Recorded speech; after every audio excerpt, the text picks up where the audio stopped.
이 로마서 5장, 6장, 7장, 8장에 가면서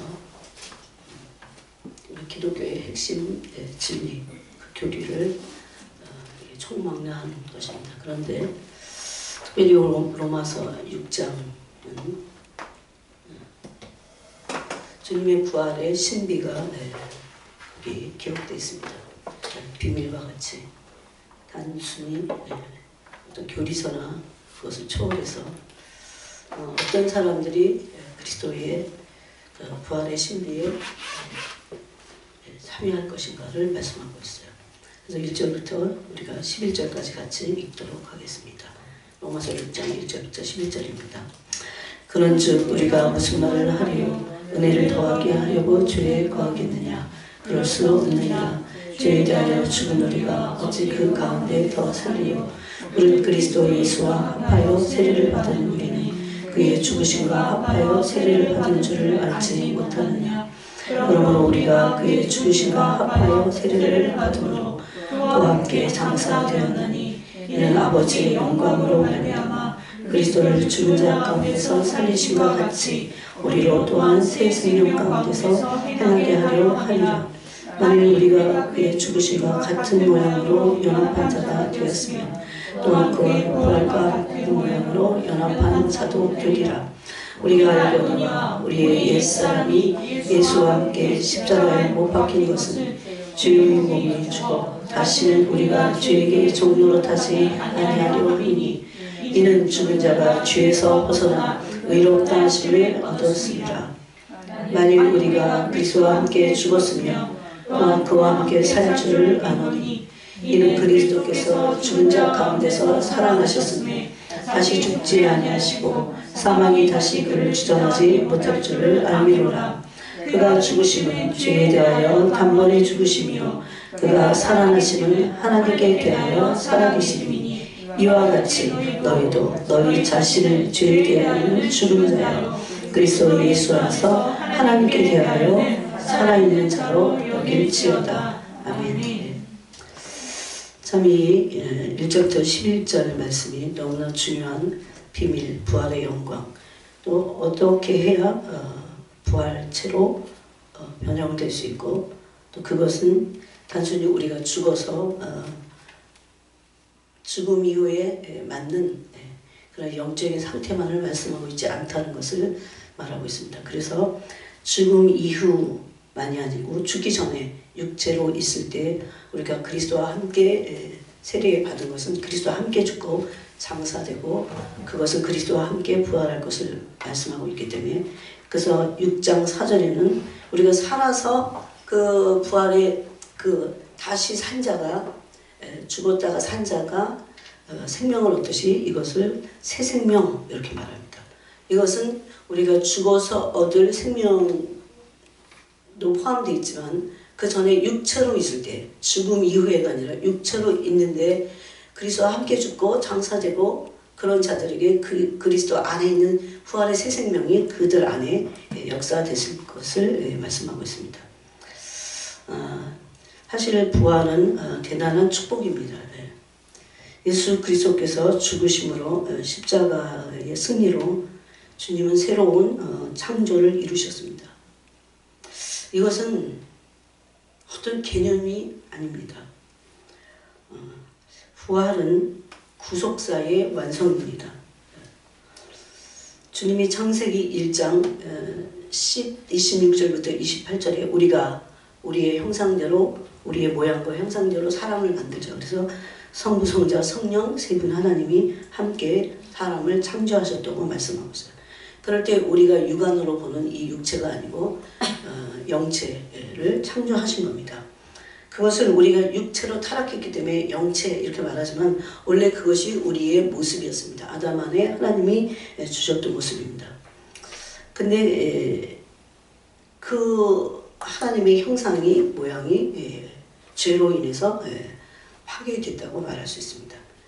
그런데 하나님의 영원 전부터의 그 그리스도의 형상을 닮은 수많은 아들들, 이걸 히브리서 2장에서는 많은 아들들을 하나님의 영광의 나라에 이끄는 그 일에 구원의 창시자이신 예수 그리스도께서 고난을 받으신 것이 합당하도다 그랬습니다. 이게 참 비밀 중에 비밀이에요. 그래서 그러니까 원래 창세 전부터 새로운 하나님이 하나님의 그 모양과 형상, 그건 속성이죠. 이것을 히브리서 1장에서는 예수님 안에도 그 형상이 그대로 본체 형상을 그대로 갖고 계시다 이렇게 말합니다.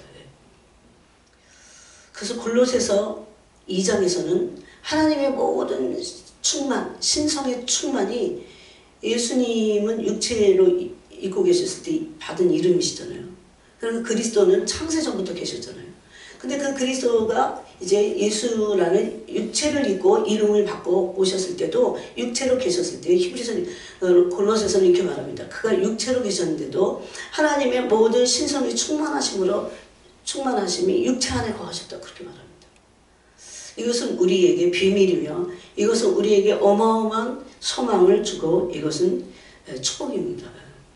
즉 원래 하나님이 꿈꾸셨던 창세기 1장에 하나님의 모양과 형상으로 우리를 창조하셨을 때 그 모양으로 형상으로 다시 회복되는 그 역사를 이루실 것을 말씀하고 있어요. 그래서 하나님의 이 영원전부터의 뜻은 사라지거나 사람이 타락했다고 해서 없어질 리가 없습니다. 하나님은 이미 그리스도라고 하는 그분, 기름 부음을 받은 자, 인간들을 구원하시기 위한 기름 부음을 받은 자를 창세전부터 그리스도로 두셨다 이렇게 말합니다. 그 창세전 도대체 언제인지 모르겠어요. 그래서 이것을 에베소서 1장에 말합니다. 그리스도께서 창세전에 계시고 우리를 창세전부터 예정하시고 부르시고 이렇게 했다 이렇게 말합니다. 그래서 그 택하신 그 택함으로 끝나지 않습니다. 이것이 로마서 8장도 그렇고 또 어디입니까? 지금 제가 얘기한 그 에베소서 1장도 그렇고 그 기쁘신 뜻대로 예정하셨는데 그것은 거룩하고 흠이 없게 하시는 하나님의 1차적인 뜻이 있습니다. 그러와서 그것을 통해서 이제 예수 그리스도 하나님의 본체 형상을 가진 그분을 담도로 우리를 창조하신 그 창조의 목적이 이루어지는 겁니다.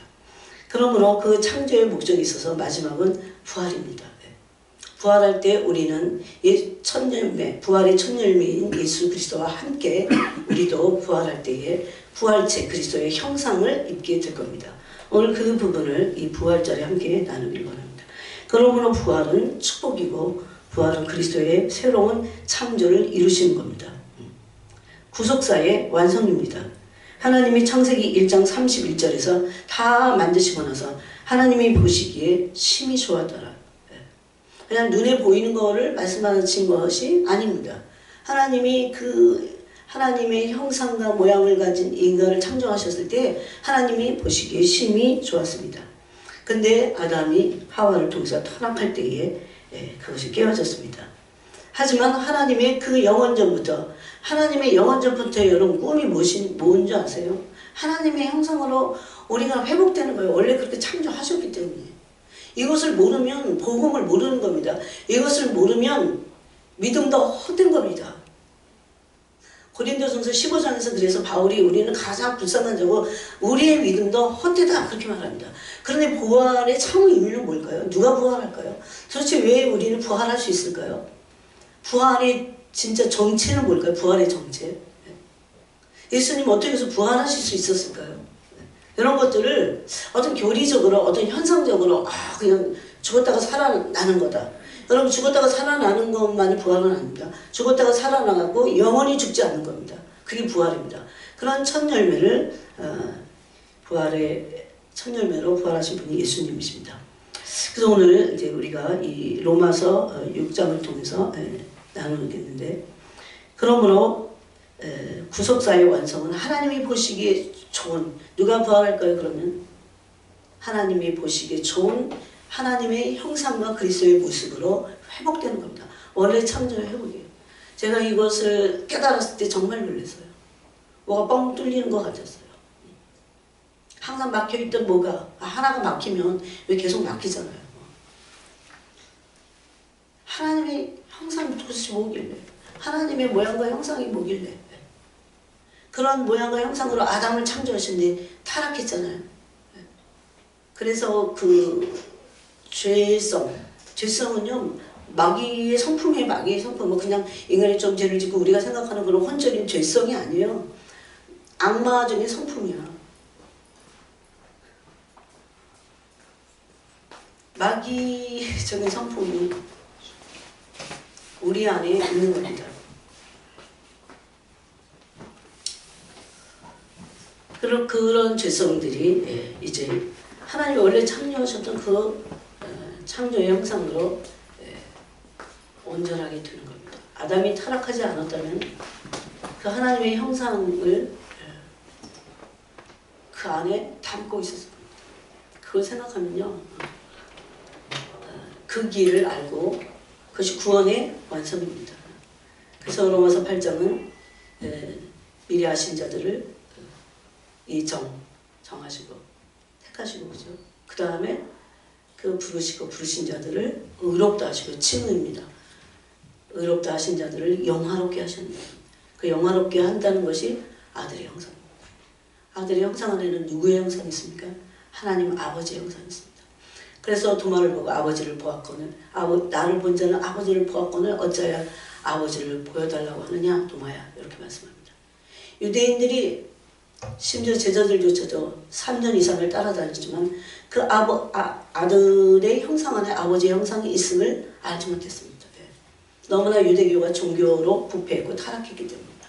오늘날 기독교가 놓친 것, 하나님의 영광입니다. 하나님의 영광은 신비주의자들이 말하는 그런 것이 아닙니다. 하나님의 영광은 신비스러워요. 하나님의 영광은 정말 신비합니다. 근데 그분의 속성과 그분의 성품입니다. 근데 그분의 성품과 속성이 그분이십니다. 여러분이 대면해 보면 그분이 그 속성을 가지고 계신 사랑 자체심을 알게 될 겁니다. 그래서 우리가 이웃을 사랑하지 않은 것에 대해서 할 말이 없습니다. 그분의 사랑을 대면해야 이웃을 사랑하지 않은 어떤 것들이 죄인지를 비로소 알게 됩니다. 그리고 그 위대하신 완전체이신, 완전한 사랑을 갖고 계신 완전체, 사랑의 완전체이기 때문에 그분을 완전체라고 말할 수 있습니다. 아니, 이렇게 말하는 것도 부족합니다. 그런 분을 사랑하지 않아요. 그분이 그래서 우리에게 그 사랑의 섬김을 받기 위해서 그분은 모든 일을 다 죽음까지도 깨뜨려 주셨습니다.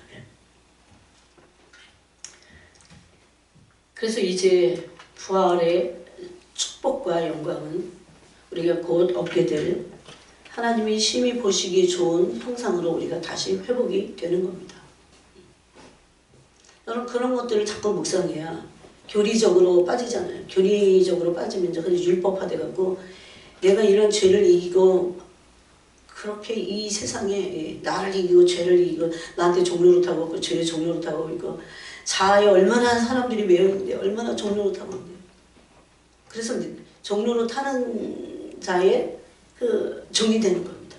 내가 나의 종이야. 그래서 내가 우상이에요. 오늘날은 내가 우상이잖아요. 그 세상을 어떻게 이깁니까? 나를 어떻게 이깁니까? 그리스도의 형상을 내 안에서 하나님이 보시기 심히 좋았더라. 그렇게 기뻐하셨던 그런 모양으로 이제 다시 회복이 되는 겁니다. 이것은 단순히 교리나 어떤 지식이 아닙니다. 개념이 아닙니다. 이것은 여러분이 주님 이 사순절 기간을 어떻게 보내셨는지 이 시간들을 보내면서 그분을 묵상하게 될 때에 그분을 알게 됩니다. 그분이 당하신 그 고난의 그 깊이, 그 아픔만큼이 우리를 얼마나 사랑하셨는지를 고통이 사랑입니다. 고통의 깊이는 사랑의 깊이라고 말했습니다. 그래서 그것을 알게 될 때에 그리스도를 알게 됩니다. 그리스도의 고통을 알게 될 때 그리스도 어떤 사랑이신지를 알게 돼요. 어떤 사랑이신지 제발 묵상해야 됩니다. 어떤 사랑이신지 아무리 바쁘고 일 많이 하고 그런 날도 있잖아요. 그래도 묵상하는 겁니다. 여러분, 가정일이 예수님의 죽으심을 몸에 짊어지는 게 돼야 돼요. 그걸 묵상하면서 하는 겁니다. 항상 예수를 위하여 죽음에 넘겨지는 겁니다. 저를 항상 부인하여 항상이라고 해서 계속해서 그 길을 가는 겁니다. 그러지 않고는 십자가의 원수가 되는데 그것은요, 그리스도께서 받으실 영광을 내가 도둑질하는 겁니다. 자기를 부인하고 항상 예수 죽인 것을 몸에 짊어지지 않으면 어떻게 됩니까? 우리는 나를 위해서 살게 돼요. 그 은혜에 푹 잠겼으면 좋겠어요. 우리 모두가. 부활절을 다시 또 맞을지, 이번이 마지막 부활절일지 아무도 모릅니다. 아무도 몰라요.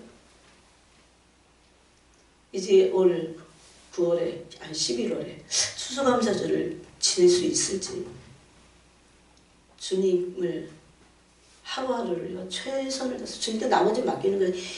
내게 일어나고 있는 모든 인생의 모든 것들이요, 내가 주관자가 되면 안 돼요. 내가 막 이루고 막 왜 안 되냐 그래서 그러는 거예요. 모든 것을 주님께 맡기고 책임을 주님께 드리는 겁니다. 책임까지도. 그리고 우리는 그분을 섬기는 겁니다.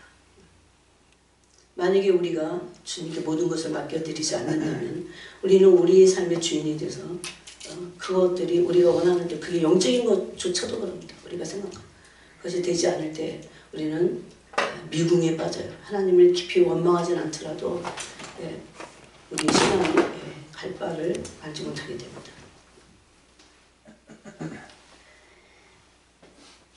그래서 이제 새로운 창조를 이루신 것이 부활입니다.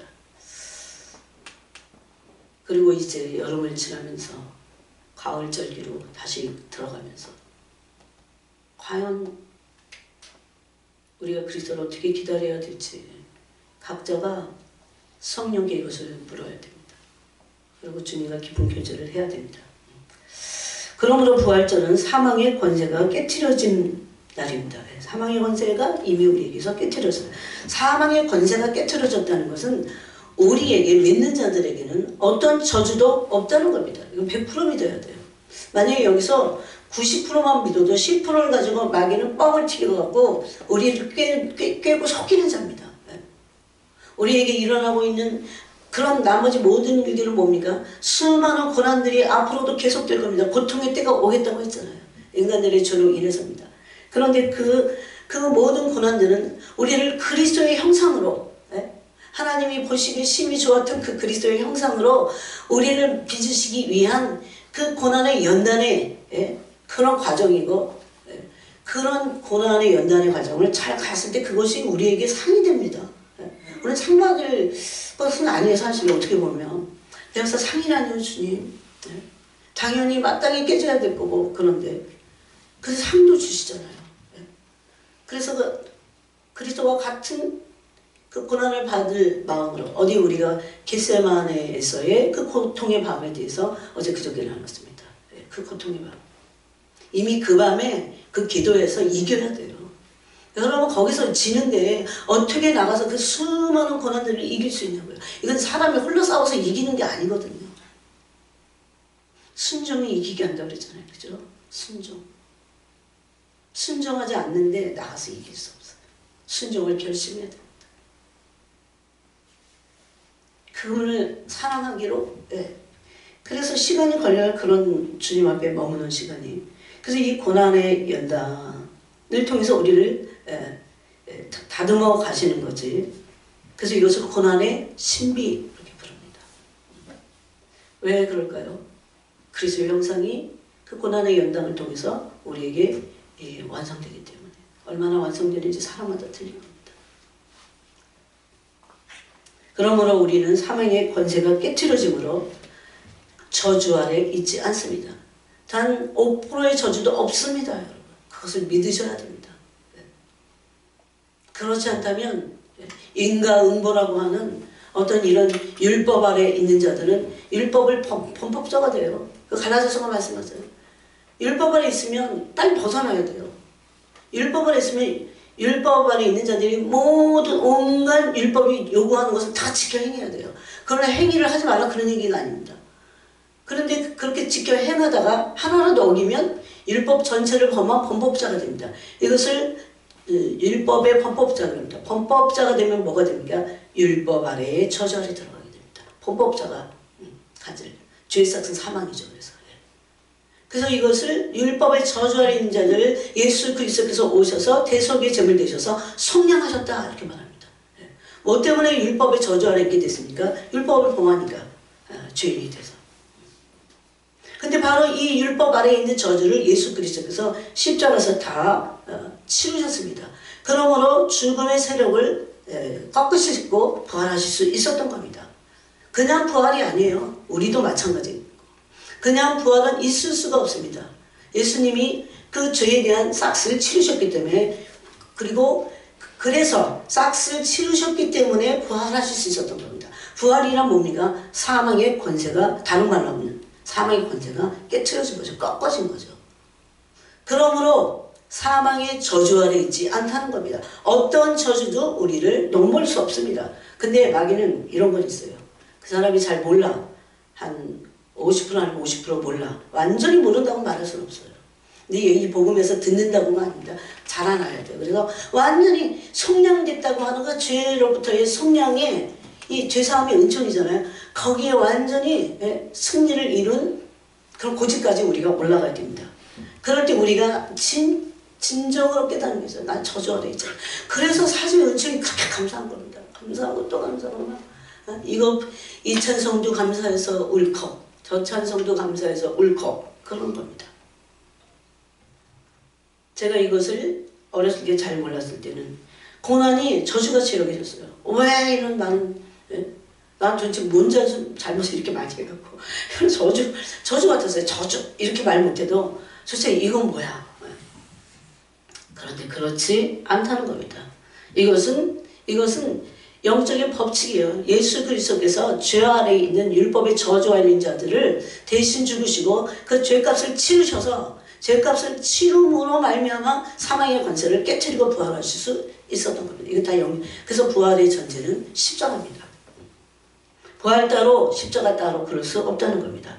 그러므로 우리에게 있는 모든 고난은 하나님께서 당신의 형상을, 창세기 1장 26, 27, 28절에서 당신의 모양과 형상으로 우리를 창조하신 그 형상으로 다시 회복되고자 하는 고난의 연단입니다. 그래서 연단을 받아내야 됩니다. 연단이 돼야 됩니다. 그래서 이것을 히브리서 5장에 보니까 지각을 사용함으로, 하나님의 말씀이 이제 우리에게 왔을 때 지각을 사용함으로 연단을 받아 그랬어요. 뭘로 연단받습니까? 하나님의 말씀으로 연단받습니다. 여러분, 사람이 우리에게 가시같이 때로는 우리를 비난하고 모함할 때 있어요. 그런데 우리는 그 사람으로 인해서 어떻게 되는 게 아니에요. 하나님의 말씀에 의해서 우리가 연단을 받아야 된다는 겁니다. 그럼 목표는 뭘까요? 연단이 목표일까요? 그렇지 않습니다. 그래서 우리가 더 큰 소망을 이룰 수 있고, 여러분, 부활이 왜 축복이냐면요, 이 형상으로 회복이 되는데, 그래서 하나님의 구원은 치유와 회복이라고 했습니다, 제가. 그런데 이 회복이 될 때 우리가 그리스도의 형상을 이제 닮게 되고 변형돼요. 그냥 조금 닮고 마는 게 아니야. 아, 저 사람 저렇게 하니까 모방해야지. 이런 닮음이 아니에요. 이 속성이, 우리의 죄성이요, 그리스도의 형상으로 변형된다니까요. 그래서 고린도 후서 3장 18절이 그것을 말합니다. 예수 그리스도가 있는 곳에는 자유함이 있는데, 자유함이 있다고 하는 말씀을 왜 하셨습니까? 모세의 얼굴에 있는 그 수건이 벗겨지면 모세의 얼굴 안에 스며있던 뭘 보게 됩니까? 백성들이 뭘 보게 돼요? 여러분이 얘기해 보세요. 뭘 보게 됩니까? 모세의 얼굴 안에 있던 영광. 하나님 원래 그걸 원하셨어요. 하나님의 얼굴 안에 있는, 이것이 고린도 후서 4장에 있죠. 복음을 뭐라고 하니까 하나님의 영광의 광채를 합니다. 그것이 어디 있었어요? 하나님의 얼굴빛 안에 있던 그 영광의 광채가 예수님의 얼굴 안에 비춰졌어요. 그것이 우리의 마음에 비춰졌다 그럽니다. 근데 왜 믿지 않는 자들, 아니면 종교인들은 뭐가 없는 거예요? 혼미케 하는 영들이 그 하나님의 영의 비춤을 막고 있는 겁니다. 막고 있는 거예요. 이건 단순히 그냥 어떤 은사가 아니에요. 그 영광스러운 하나님의 형상을 우리에게 닮도록 하기 위해서 예수님이 오신 겁니다. 그런데 이제 초기 공동체 모세 때는 모세만 봤어요. 그 영광을. 봤다가 죽으니까. 이제는 예수 그리스도의 십자가의 죽으심을 통해서 휘장이 찢어지고 지성소가 열려서 가장 영광스러운 하나님의 형상이 있는 그곳에 우리가 들어갈 수 있다는 겁니다. 이게 다 연결이 돼 있어요. 그냥 이 지성소 따라 뭐가 따라 그런 게 아니에요. 이것이 복음의 핵심이고 진수고 절정입니다. 만약에 그리스도의 형상에 대해서 말하지 않는다면 그것은 구원의 저 밑에서 그래서 교리화되는 겁니다. 종교화되는 겁니다. 우리는 어떻게 하면 구원을 완성할 수 있습니까? 그리스도의 형상을 날마다 대면해야 돼요. 날마다.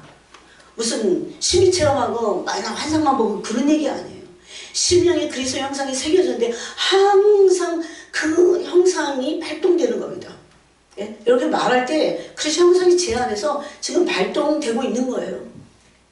그래서 그분의 맛을 알게 되는 겁니다.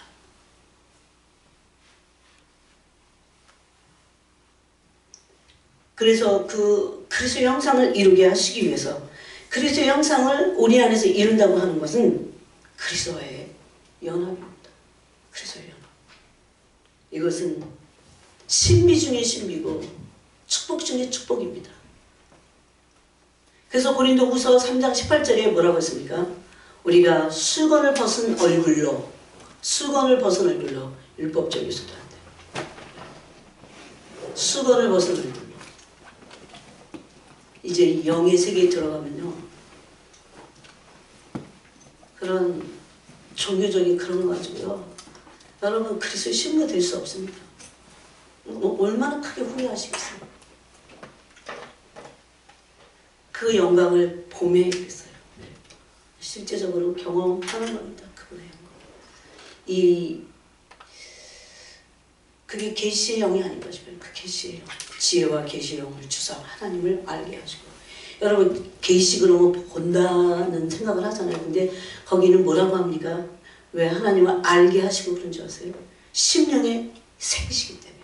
심령의 성령의 기름 부으심으로 새기시기 때문에. 이것이 우리 안에서 일어나야 돼요. 여러분 이것이 될 때까지는 계속해서 주님 앞에 머물렀는데 이 문이 열리잖아요. 그럼 그 다음부터 내가 사무실에 있든지 차 안에 있든지 운전을 하든지 화장실에 있든지 주방에 있든지 상관없습니다. 네? 그렇다고 기도의 시간은 아예 없어라. 그런 거 아니에요. 열려있기 때문에 계속 내가 집중만 하면 그 안에 머물고 그분의 그 영광을 대면할 수 있게 된다는 겁니다. 제발 이것이 돼야 돼요. 이게 안 되는데 신부가 된다고요? 불가능합니다. 그것은. 그래서 열릴 때까지 적어도. 그것이 부활의 진정한 의미입니다. 고린도후서 2장 10절에 보니까 하나님의 신성이 예수님의 육체에 머물렀다고 합니다. 우리도 그렇게 됐다고 합니다. 이것이 가능하기 때문에 그렇게 말씀합니다. 그런 신성이 우리 육체에, 예수님의 육체에 계셨듯이 주님의 신성이 영으로 우리 육체에. 근데 성령님 뭐 하십니까 이때? 요한 1서 2장 27절 같이요, 계속 성령이 우리 안에서요 그리스도 형상을 부어서 가르쳐요. 성령 기름 부으심이, 기름 부으심이 뭡니까? 기름 붓는 거잖아요. 부어서 붓는데 그게 가르침입니다. 네? 그냥 이렇게 어떤 언어로 가르치는 것도 물론 있어요. 근데 그 언어를 초월한 영의 신비 안에서 가르칩니다. 어쩌다가 교회는 이런 것들을 아예 알지도 못하고 아니면 수많은 교회들이 놓쳤습니다. 그리스도를 사랑하지 않기 때문이에요. 제가 열쇠를 여러분에게 드리잖아요. 그래서 그리스도를 사랑하고 우린 주님의 사랑에게 충분한 이런 너무나 많은 조건들이 있습니다. 그래야 앞으로 오는 모든 고난들을 다 아무것도 아닌 것으로 돌파할 수 있습니다. 이미 골로새서 2장 10절에서도 그리스도의 형상을 이룸으로 그리스도 안에 있는 모든 신성의 충만함이 우리에게도 있으므로 우리 그리스도와의 연합을 이룰 수 있습니다. 이것은 단순한 연합이 아니라 사랑의 연합입니다. 사랑의 연합. 로마서 5장 12절에 보니까 죄가 세상에 들어오고 아담의 범죄로 하며 죄가 세상에 들어오고 죄가 세상에 들어오니까 사망의 권세가 역사하게 되었다 이렇게 말씀하고 있어요. 갈라디아서 3장 13절은 똑같은 말씀하고 있어요. 우리가 죄를 지니까 율법의 저주인 죄의 저주 아래 있었다고 합니다. 이것이 깨트려진 겁니다. 이것이 대가치별로 깨트려진 겁니다. 그래서 우리는 더 이상 저주 아래 있지 않은 것이 부활의 축복입니다. 거기서만 머물러 있어서는 안 됩니다. 그러므로 죄를 버린 자, 성령 안에서 죄와 싸우는 자들입니다. 이런 자들. 죄란 무엇입니까? 우리의 이기심과 탐심입니다. 이것을 십자가에 못 박고 그 다음에 계속해서 그리스도의 영 안에 있어서 성령 안에 있는 자들입니다. 그리스도의 형상을 이루어 가는 자들입니다. 그래서 오늘 읽은 우리가 로마서 6장에 보니까 첫 번째는 세례의 의미를 말하면서, 사실 세례의 의미를 말하려고 하는 게 아니에요. 그리스도와의 연합, 그것을 말하기 위해서 처음부터 말하는 거예요. 왜 세례를 받았는가를 바울은 얘기합니다. 이것을 너무 교리적으로 풀지 말아야 합니다. 그래서 첫 번째는 세례라는 것은 예수 그리스도의 죽으심과 연합하는 것이다 그랬어요. 이미 예수님을 믿기로 결심한 사람들은 죽으심과 연합 안으로 들어가야 됩니다. 교회 다니면서 그냥 여전도에 봉사하고 김장, 제가 어렸을 때 보니까 고추장, 김장 다 여전도에서 다 모여. 그러는 게 전부가 아니에요.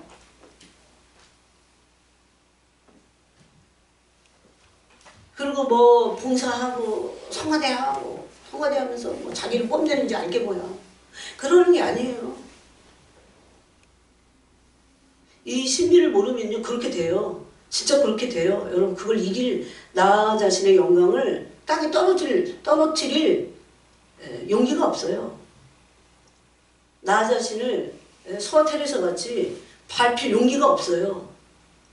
어떻게 그리스도를 따라간다는 게 그런 영광을 얻는 게 아니거든요. 철저하게 나를 부인하고 오죽하면 바울이 십자가에 나를 못 박은 거다 그랬잖아요. 아직도 우리는 이 부분에 대해서 사실 갈 길이 멀고 너무 모른다는 겁니다. 또 사실 그것을 영의 세계에서 배움을 받지 못한다면 이것을 인정하기는 너무나 힘듭니다. 너무나 많은 기복신앙에 너무 아직도 얼마나 많이 젖어 있는지 아십니까? 그리스도의 영광을 실제적으로 대면하지 못했기 때문입니다. 그러므로 믿는다고 하는 것은 십자가의 도를 따라가는 겁니다. 그러므로 바울은 로마서 6장에서 죽으심과 연합하라 그렇게 말합니다. 누가 세례 받습니까? 예수님을 믿겠다고 하는 자들이 세례를 받기 시작했잖아요. 사도행전 2장에서도. 그런데 죽으심과 연합하는 것은 장사된 것을, 죽음을 확인할 때까지 가야 됩니다. 장사되고. 그 다음에 두 번째는 세례의 의미는 부활과 연합하는 겁니다. 죽지 않으면 부활할 수 없어요. 그래서 바울은 로마서 6장에서 뭐에 대한 죽음을 말합니까? 죄에 대해서 죽음을 말합니다. 예수님과 합하여 세례를 받는다는 것은 죄에 대하여 예수님이 우리의 죄를 대신 뒤집어 쓰시고 십자가에서 죽으셨듯이 우리가 죄에 대해서 우리도 죽어야 함을 말합니다. 죄와 그래서 끊임없이 피 흘리기까지 자아가 싸우는 것입니다. 그래서 여기 만일이라는 말을 8절에 말합니다. 6장 8절 만일 우리가 그리스도와 함께 죽었으면, 근데 어떤 사람들은 안 죽으면 이렇게 되지 않는 겁니다. 만일 어떤 사람이 죽는다면 그런 거예요. 죽었으면 또한 그와 함께 살 줄을 믿느니, 이것은 누구든지 목사는 장로든 그 사람이 누구든지예요. 그리스도와 함께 죽어야 그리스도와 함께 살아날 것을 성경은 분명히 그와 함께 살 줄을 믿느니 그랬습니다. 죽지 않는 사람들이 죽지 않으려고 얼마나 발버둥을 치면서 전 세계 교회 다니는 교인들이 얼마나 난리를 부립니까? 처절하게 죽어야 됩니다. 오늘도 죽고 밤에도 죽고 자다가도 죽고 자다가도 깨갖고 나를 죽이도록 성령께 맡기고. 우리 그런 만만한 사람이 아니에요.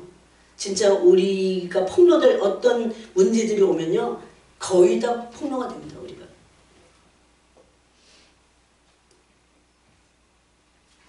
어떤 것보다도 찔린 게 자아와 이기심과 탐욕입니다. 그래서 뭐라고 합니까? 9절에 이는 그리스도께서 죽은 자 가운데 살아나셨음에 누구만 죽은 자 가운데서 살아나신 것과 같이 죽지 않습니까? 죽음을 이기고 살아날 수 있는 존재가 누굽니까? 전제가 8절입니다. 우리가 그리스도와 함께 죽었으면 그겁니다. 그리스도와 함께 죽어야 또한 그와 함께 살 줄을 믿느니 그랬어요. 그래서 살 것만 믿으면 안 돼. 우리가 그리스도와 함께 죽을 것도 계속해서 죽음에 넘겨질 것도 믿어야 됩니다. 그래서 이것을 고린도 후서 10장에서는 항상이라고 써요, 바울이.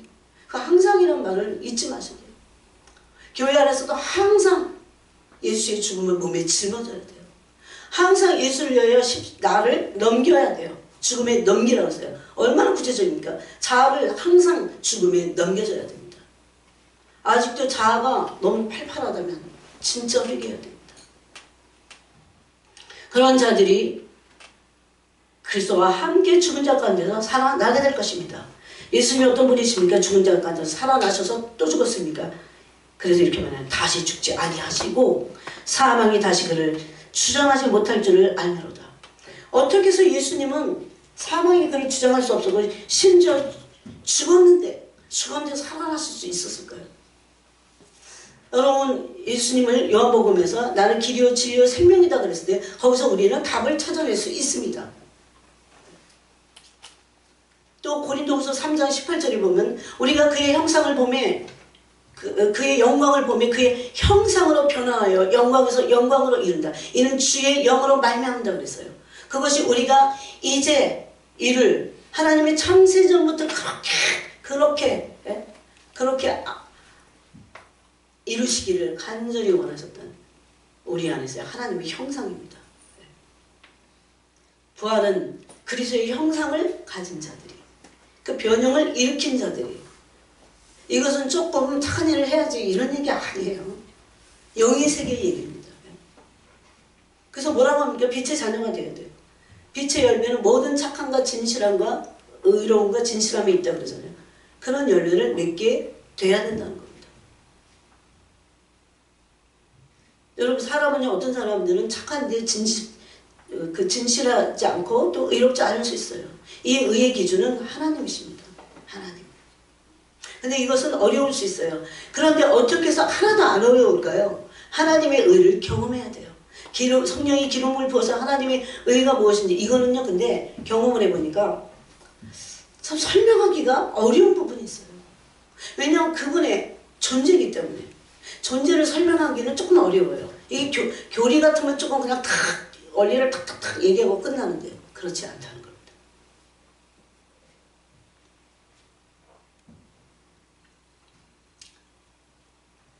그래서 10절에 이렇게 말합니다. 사망이 다시 그를 주장하지 못하신 것 같이 우리가 그렇게 될 것을 말씀합니다. 그가 죽으심은 그런데 예수님의 죽으심은 죄에 대하여 죽으신 것입니다. 그러므로 우리가 죄에 대하여 죽을 수 있어야 됩니다. 죽기를 원하고 자아에 대하여 죽는 게 죄에 대하여 죽는 겁니다. 단번에 죽으셨어요. 그가 살아나시면 하나님께 대하여 살아계시니 이와 같이 너희 자신도 너희도 너희 자신을 죄에 대하여 죽은 자요. 그래서 예수 안에서 하나님께 대하여 살아있는 자를 여기죠. 그럼 죄에 대하여 죽은 자라고 하는 것은 우리의 죄성까지도 죽이는, 거기까지 가야 됩니다. 그 다음에 하나님께 대하여 살았다고 하는 것, 그 다음에 보면 의에 대하여 사는 것을 말합니다. 하나님의 의. 하나님의 의니 거룩이니 이런 거는요, 교회에서 말하는 하나도 모르는 어떤 사람들이 말하는 그런 거룩이 아니에요, 여러분. 이거는 경험해봐야 돼요. 아니, 거룩이 무슨 교리가 아니에요. 거룩은 그분의 형상 안에 있는 본성이야. 이거는요, 맛봐야 알아요, 맛봐야. 그래서 성령이 우리를 거듭나게 하시고 나서 그리스도를 계속 맛보게 하시려고 우리를 안 떠나시는 거예요.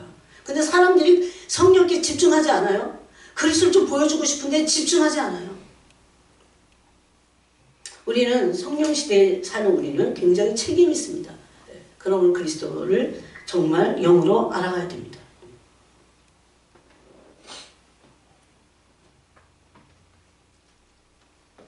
그래서 그리스도의 부활과 연합되는 겁니다. 자, 골로새서 한번 보세요.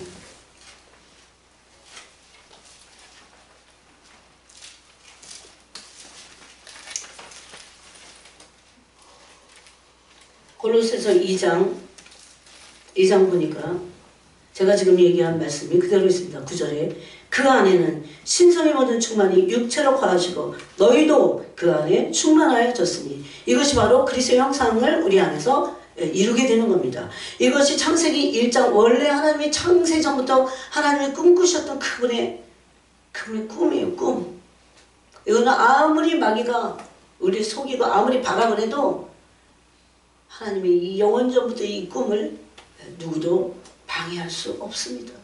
하나님께서 우리를, 여러분, 하나님이 우리를 연단하려고 고난을 주실 때 예스 하고 빨리 받아야 돼요. 그걸 자꾸 피하면 또 오고 또 오고 그래요. 시간만 계속 흐르고 하나도 결국은 버림받게 될 수도 있습니다. 왜 하나님 왜 그렇게 하십니까?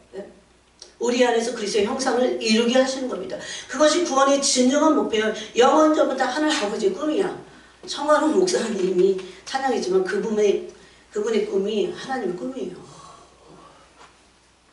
영원전에 나를 향한 하늘 아버지의 꿈 있잖아요. 11절에 또 그 안에 너희가 손으로 하지 아니한 환난을 받았으니 곧 육의 몸을 받는 것이요 그리스도의 환난이라. 여러분, 그리스도의 신성이 그리스도의 육체 가운데 거하셨듯이 우리도 그랬어요. 그렇게 되려면 어떻게 해야 됩니까? 성령을 통해서 손으로 하지 않은 그 할례를, 이것을 그리스도의 할례라고 골로새서는 특별히 말합니다. 여러분, 그리스도의 할례라고 하는 표현은 골로새서밖에 없어요. 근데 이 그리스도의 할례라고 하는 것은 표피를 베는 그런 할례가 아니고 마음을 찢고 마음의 성령의 인치심을 받아서 새롭게 되는 다른 사람이 되는 겁니다. 그런 할례를 말하는 겁니다. 새 사람이 되는 겁니다. 그래서 골로새서는 그리스도로 옷 입는 그런 새 사람이 되도록 굉장히 많이 권면하고 있습니다. 여기 보니까 그런 그리스도의 할례를 받은 자들, 또 그리스도의 할례를 뭐라고 합니까? 그 목적을 손으로 하지 아니하는 할례, 곧 육의 몸을 벗는 것이라고 합니다. 성령의 인치심은 이 육성을 벗는 것입니다. 그러면서 12절에 보세요. 너희가 세례로, 여기 다시 세례가 나오죠. 아까 로마서 6장의 그 세례가 세례로 그리스도와 함께 장사되고 또 죽은 자들 가운데서 그를 일으키신 하나님의 역사를 믿음으로 말미암아 그 안에서 함께 일으키심을 받으니라. 부활이에요. 누가 부활합니까? 죽으심을, 장사 지냄을, 그리스도와 함께 장사되는 것을, 이것을 믿는 자들입니다. 그걸 믿음으로 취해서 실제적으로 그런 삶을 사는 자들입니다. 이게 바로 목표가 그리스도의 형상을 이루어서 사랑 안에서 그리스도와 연합하기 위함입니다. 지금 여러분이 신앙생활을 하면서 그리스도와 사랑의 연합을 어느 정도는 하시기 시작해야 돼요. 이게 뜬금없는 소리 같고 뭔 소리냐 이렇게 해서는 큰일 납니다. 그러므로 우리는 이 사망의 권세가 깨트려진 것이 얼마나 큰 의미가 있는지를 알 수 있습니다. 그 다음에 부활의 진정한 큰 의미는 우리가 소망 중에 연단을 받을 수 있습니다. 왜? 부활함으로 부활체가 되는 것은 어떻게 해서 부활할 수 있어요? 예수님이 어떻게 부활하실 수 있었어요? 그분이 하나님의 형상을 갖고 계셨기 때문에. 그게 진리예요. 진리는 영원합니다. 없어지지 않아요. 그래서 여러분 우리 안에서 하나님의 형상이 이루어지면서 조금이라도 영의 자꾸 그 형상의 기름부심이 있어요. 특별히. 그분을 실제적으로 대면하는, 그분이 어떤 사랑의 완전체이신지를 자꾸, 이게 양식이 되라고 그랬잖아요. 나를 먹고 마시라는 것이 그런 겁니다. 그렇게 됐을 때 이 진리가 내 안에서 이루어지잖아요. 그러면 이거는 영원해요. 없어지지 않아요. 내가 특별히, 아니 그런 사람이 어떻게 성령을 회방할 수 있을까요? 그래서 그것이 계속되는 기쁨을 주는 겁니다.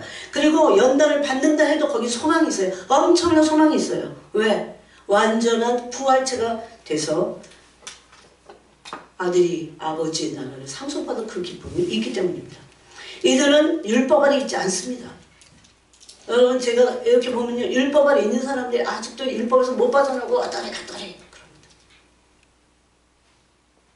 율법 아래 있는 사람들이 왔다 갔다 하긴 해. 그런데 율법 아래 있는 사람들은 가망 감독이 잘 없어요. 힘들어. 또 기쁨으로 소망 중에 연단을 받는 그런 부활을 신비를 가진 사람들은 고난의 신비 안에서 순종합니다. 고난의 신비를 받아요. 고난이 그냥 생 고생이 아니야. 이거는 신비예요. 왜 신비입니까? 그리스도의 고난에 동참하면서 그리스도와 연합되는 겁니다. 여러분 고난에 동참하는 게 진짜 연합되는 거예요. 하나가 되는 거예요. 맨날 기복적인 신앙을 가진 사람들은 다고다고 나한테 나 좋은 것만 이루려고 주님의 손에 있는 것만을 원하잖아요. 그분의 얼굴을 구할지도 모릅니다. 그렇지만 진정한 부활의 신비를 아는 사람들은 고난의 신비 가운데서 그리스도가 고난의 신비의 목적이 뭡니까? 나와 연합하기 위해서. 예? 연합하기 불필요한 것들이 내 안에 얼마나 많은데요. 얼마나 많은데요. 여기 성령 비추지 않으면 모릅니다, 여러분. 그래서 영의 세계를 알아야 된다는 거예요. 그래서 고난을 신비 안에서 보는 거예요. 그 순종을 배우기 위해서 연단을 받아내는 겁니다. 여기에 뭐 불평하거나 원망하거나 그렇게 그것을 계속 없애버려요. 또 없애버리고. 그러면 이거는요 너무 그리스도와의 사랑의 연합, 이것은 너무나 놀랍습니다. 이제 이것이 우리 안에서 이것이 부활의 신비입니다. 그리스도의 사랑의 연합은 그리스도의 성품과의 연합입니다. 그리스도의 형상을 이 육체에 이루는 겁니다. 이 육체에서 이루는 겁니다. 육체를 가지고 있는데 고린도서 3장 18절이잖아요. 근데 최종적인 그리스도의 형상을 완전하게 이루는 순간은 어딜까요? 자, 요한일서를 보겠습니다. 이것을 이렇게 꿰뚫고 있어야 됩니다. 이것이 이번에 사순절 기간에 주신 말씀입니다. 부활의 신비는 바로 그리스도의 형상과의 연합이다. 왜 그런지 아세요? 예수님이 어떻게 해서 부활하실 수 있었는가를 저한테 성령께서 물어보셨어요. 그러면 그분의 성품 때문에 하나님의 신성의 모든 충만하신 것으로 거하시는 그런 분이었기 때문에 그 부활의 엑기스가 그겁니다. 그게 진리예요. 그래서 없어지지 않습니다. 자, 요한일서 3장이에요. 3장 2절을 보니까 사랑하는 자들아 우리가 지금은 하나님의 자녀라. 장래에 어떻게 될지는 아직 나타나지 아니하으나 장래는 언제입니까? 예수 그리스도께서 다시 오실 때입니다. 이거는 공중 강림을 말하고 있어요. 그렇게 나타나신다고 했으니까 그럼 공중 강림할 때 내가 어떻게 될지 잘 몰라. 아직은 나타나지 않았어요. 그러나 그가 나타나시면, 그가 오시면, 그가 나타나시면 우리가 그와 같을 줄 아는 것은, 이 대목을 읽을 때 제가 너무 놀랐어요. 그분과 같이 된다. 이게 고린도서 3장 18절 안에 있던 자들이 그와 같이 되는 겁니다. 순간. 계속 그분의 영광을 보며 그리스도의 형상으로 변화하여, 그 변화가 체인지가 아니에요. 변형이야. 변형. 언어에는 변형이라고 돼 있어요. 형체가 변하는 거예요. 겉모습이 아니고 석 사람의 죄성이 그리스도의 성품으로 바뀌는 거예요. 얼마나 놀라워요, 여러분. 이게 어떻게 가능하다니. 가능하다니 정말. 그래서 성령 안에서 계속 변형을 이룬 자들이 완전한 부활체의 비밀이 뭡니까? 그리스도의 형상입니다. 그래서 형상으로 온전히 있게 되는. 그래서 뭐라고 합니까? 그와 같을 줄을 아는 것은. 그런 말했어요. 그와 같을 줄을 아는 것은 그의 참모습 그대로 볼 것이기 때문이니 우리가 그분을 대면하게 될 때에 아까 고린도후서 3장 18절 같이 그의 영광을 보매 그랬죠. 똑같이 보는 겁니다. 그렇게 될 때 그분의 형상으로 완전히 바뀌는, 그것이 신부가 취할, 첫 열매들이 취할 부활체의 모습입니다. 그래서 이 소망을 가진 자마다 어떻게 하라고 했습니까? 주를 향하여 이런 소망을 가진 자마다 너무나 정확하게 말합니다. 그의 깨끗하신것 같이 자기를 깨끗하게 하느니라 그랬습니다. 정결함으로 그렇게 되는 겁니다. 이것이 바로 에베소서 1장의 비밀입니다. 우리를 예정하시고 택하시고 부르신 이유를 에베소서 1장에서는 뭐라고 합니까? 거룩하고 흠이 없게 하시려고 창세전부터 택하시고 나서 아들들이 되게 하셨다 이렇게 말합니다. 그래서 그 아들들은 뭘 받습니까? 아버지의 나라를 상속받을 기업을 영광 중에 받을 자들이에요. 그래서 바울이 그거를 봤어요. 그 천상에서 그 아들로서 받을 하나님 나라의 기업의 영광의 풍성을 봤어요. 보고 나니까 뭐라고 합니까? 그 은혜예요, 그것이. 그 은혜가, 은혜의 영광이 얼마나 그냥 거저주신 바 하나님의 은혜의 영광이에요. 그래서 그 영광을 찬송하게 하려 하심이라. 그래서 그러면서 나중에 그 부분에서 두 번을 뭐라 합니까? 우리는 영광의 찬송이다. 이랬어요. 우리가 영광의 찬송이다. 에베소서 1장을 여러분이 다 읽었어요. 그래서 에베소서 1장이 뭐라고 합니까? 이 성도가 받을 영광, 기업의 영광의 풍성이 어떠함을 알게 하시려고 우리의 마음의 눈을 밝히셨다. 마음의 눈이 안 밝혀지면요, 그 영광을 몰라요. 그러니까 세상 영광이 훨씬 더 커 보이죠. 봐도 세상 영광을 완전하게 끊는 시간이 필요한데. 예? 그래서 본자들을 하나님은 상대하시는 거죠. 빨리 거기서 빨리 우리가 그 안에 들어가기를 간절히 원해야 됩니다. 찾으려다가 그냥 얘기해버렸어요. 그러므로 누가 부활합니까? 부활의 영을 가진 자들입니다. 부활의 영을 가진 자는 누굽니까? 그리스도의 형상을 이루고 있는 자들입니다. 얼마나 이런지 각자가. 왜냐하면 부활은 그리스도의 연합이기 때문입니다. 이것의 신비가 아까 우리가 이제 완전체가 되는 것은 그리스도를 대면할 때일 겁니다. 마지막 대면할 때 부활체로 변형이 되는 겁니다.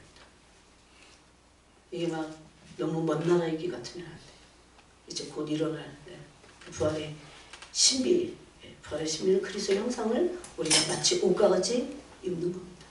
그동안 입었던 그 부활의 그 성품이 옷과 같이 입혔던 자들이 완전하게 되는 그 부활체를 입는 것입니다.